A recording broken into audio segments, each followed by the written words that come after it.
श्रीमद्भागवत महापुराणे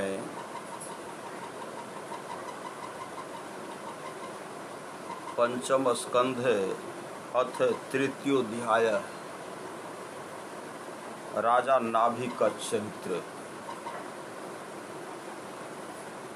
श्री सुखदेव जी कहते हैं, राजन, अग्निध्र के पुत्र नाभि की कोई संतान न थी, इसलिए उन्होंने अपनी भार्या मेरु देवी के सहित पुत्र की कामना से एकाग्रता पूर्वक भगवान यज्ञ पुरुष का यजन किया।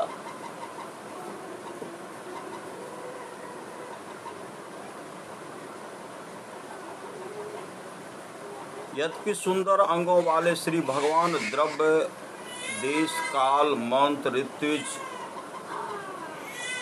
दक्षिणा और विधि इन यज्ञ के साधनों से सहज में नहीं मिलते, तथापि वे भक्तों पर तो कृपा करते ही हैं। इसलिए जब महाराज नाभि ने श्रद्धापूर्वक विशुद्ध भाव से उनकी आराधना की, तब उनका चित्त अपने भक्त का अभीष्ट कार्य करने के लिए उत्सुक हो गया। यद्यपि उनका स्वरूप सर्वथा स्वतंत्र है, तथापि उन्होंने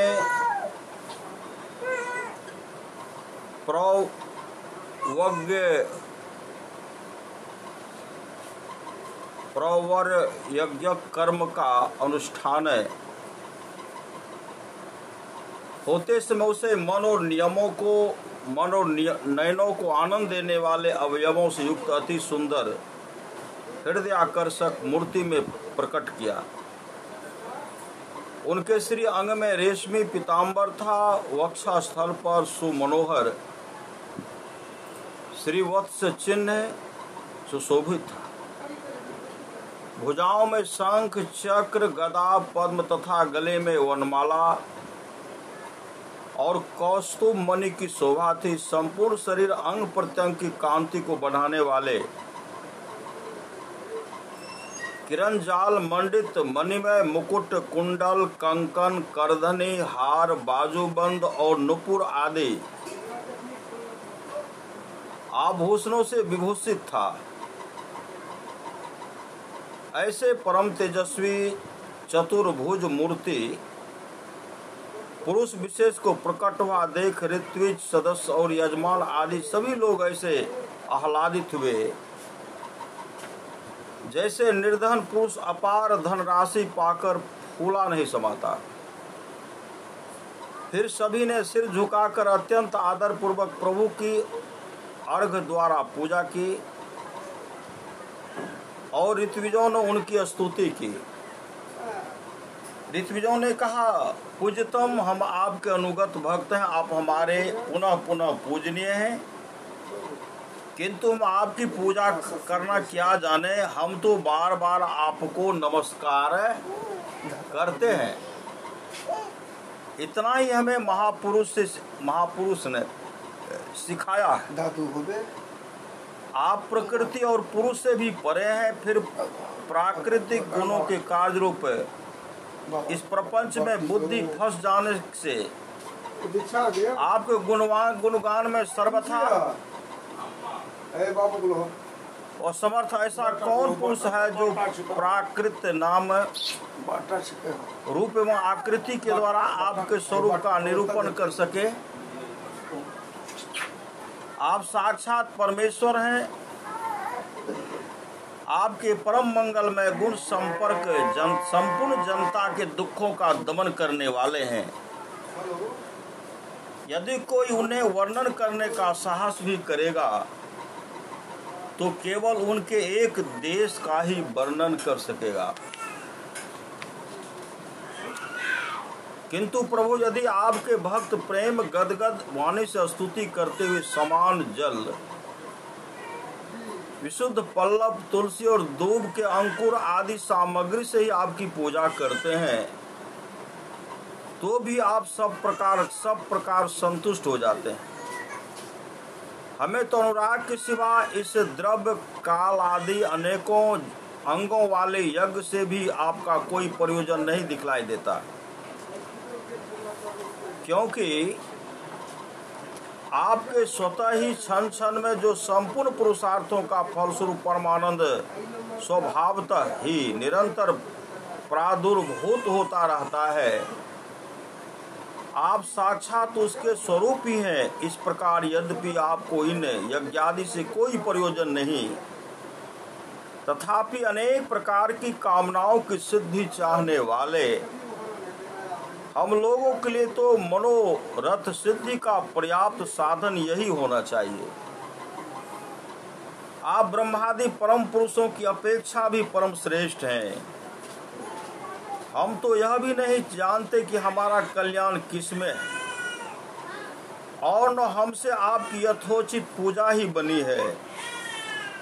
तथापि जिस प्रकार तत्व पुरुष बिना बुलाए भी केवल करुणावश अज्ञानी पुरुषों के पास चले जाते हैं, उसी प्रकार आप भी हमें मोक्ष संज्ञक अपना परम पद और हमारी अभिष्ट वस्तुएं प्रदान करने के लिए अन्य साधारण यज्ञ दर्शकों के समान यहाँ प्रकट हुए हैं। पूज्यतम, हमें सबसे बड़ा वर तो आपने यही दे दिया कि ब्रह्मादि समस्त वरदायकों में श्रेष्ठ होकर भी आप राजर्षि नाभि की इस यज्ञशाला में साक्षात हमारे नेत्रों के सामने प्रकट हो गए। अब हम और वर क्या मांगे? प्रभु, आपके गुणगानों का गान परम मंगल में है। जिन्होंने वैराग से प्रज्वलित हुई ज्ञान अग्नि के द्वारा अपने अंतःकरण के राग द्वेष आदि संपूर्ण मलों को जला डाला है, अतएव जिनका स्वभाव आपके ही समान शांत है, वे आत्माराम मुनिगण भी निरंतर आपके गुणों का गान ही क्या करते हैं। अतः हम आपसे यही वर मांगते हैं कि गिरने, ठोकर खाने, छींकने अथवा जम्भाई लेने और संकट आदि के समय वो ज्वर और मरण आदि की अवस्थाओं में आपका स्मरण न हो सकने पर भी किसी प्रकार आपके सकल कलिमल विनाशक भक्त वत्सल दीन बंधु आदि गुण द्योतक नामों का हम उच्चारण कर सकें। गुण द्योतक नामों का हम उच्चारण कर सकें। इसके सिवा कहने योग्य न होने पर भी एक प्रार्थना और है। आप साक्षात परमेश्वर हैं। स्वर्ग अपवर्ग आदि ऐसी कोई वस्तु नहीं है जिसे आप न दे सकें। तथापि जैसे कोई कंगाल किसी धन लुटाने वाले परम उदार पुरुष के पास पहुंचकर भी उससे भूसा ही मांगे, उसी प्रकार हमारे यजमान ये राजर्षि नाभि संतान को ही परम पुरुषार्थ मानकर आपके ही समान पुत्र पाने के लिए आपकी आराधना कर रहे हैं। यह कोई आश्चर्य की बात नहीं है। आपकी माया का पार कोई नहीं पा सकता और न वह किसी के वश में ही आ सकती है। जिन लोगों ने महापुरुषों के चरणों का आश्रय नहीं लिया, उनमें ऐसा कौन है जो उसके वश में नहीं होता? उसकी बुद्धि पर उसका पर्दा नहीं पड़ जाता और विषय रूप विषय विष का वेग उसके स्वभाव को दूषित नहीं कर देता। देवदेव, आप भक्तों के बड़े बड़े काम कर देते हैं। हम मंदमतियों ने कामनावश इस तुच्छ कार्य के लिए आपका आवाहन किया। यह आपका अनादर ही है, किंतु आप समदर्शी हैं। अतः हम अज्ञानियों की इस धृष्टता को आप क्षमा करें। श्री सुखदेव जी कहते, राजन, वर्षाधिपति नाभि के पूज्य ऋत्विजों ने प्रभु के चरणों की वंदना करके जब पूर्वोक्त स्तोत्र से स्तुति की, तब देव श्रेष्ठ श्री हरि ने करुणावश इस प्रकार कहा। श्री भगवान ने कहा, ऋषियों, बड़े असमंजस की बात है। आप सब सत्यवादी महात्मा हैं। आपने मुझसे यह बड़ा दुर्लभ वर मांगा है कि राजर्षि नाभि के मेरे समान पुत्र हो। मुनियों, मेरे समान तो मैं ही हूँ, क्योंकि मैं अद्वितीय हूँ। तो भी ब्राह्मणों का वचन मिथ्या नहीं होना चाहिए। द्विजकुल मेरा ही तो मुख है। इसलिए मैं स्वयं ही अपनी अंश कला से आग्निध्र नंदन नाभिक क्या अवतार लूंगा, क्योंकि अपने समान मुझे कोई और दिखाई नहीं देता। श्री सुखदेव जी कहते हैं, महारानी मेरु देवी के सुनते हुए उसके पति से इस प्रकार कहकर भगवान अंतर्धान हो गए। श्री सुखदेव जी कहते हैं, महारानी मेरु देवी के सुनते हुए उसके पति से इस प्रकार कहकर भगवान अंतर्धान हो गए। विष्णुदत्त परीक्षित उस यज्ञ में महर्षियों द्वारा इस प्रकार प्रसन्न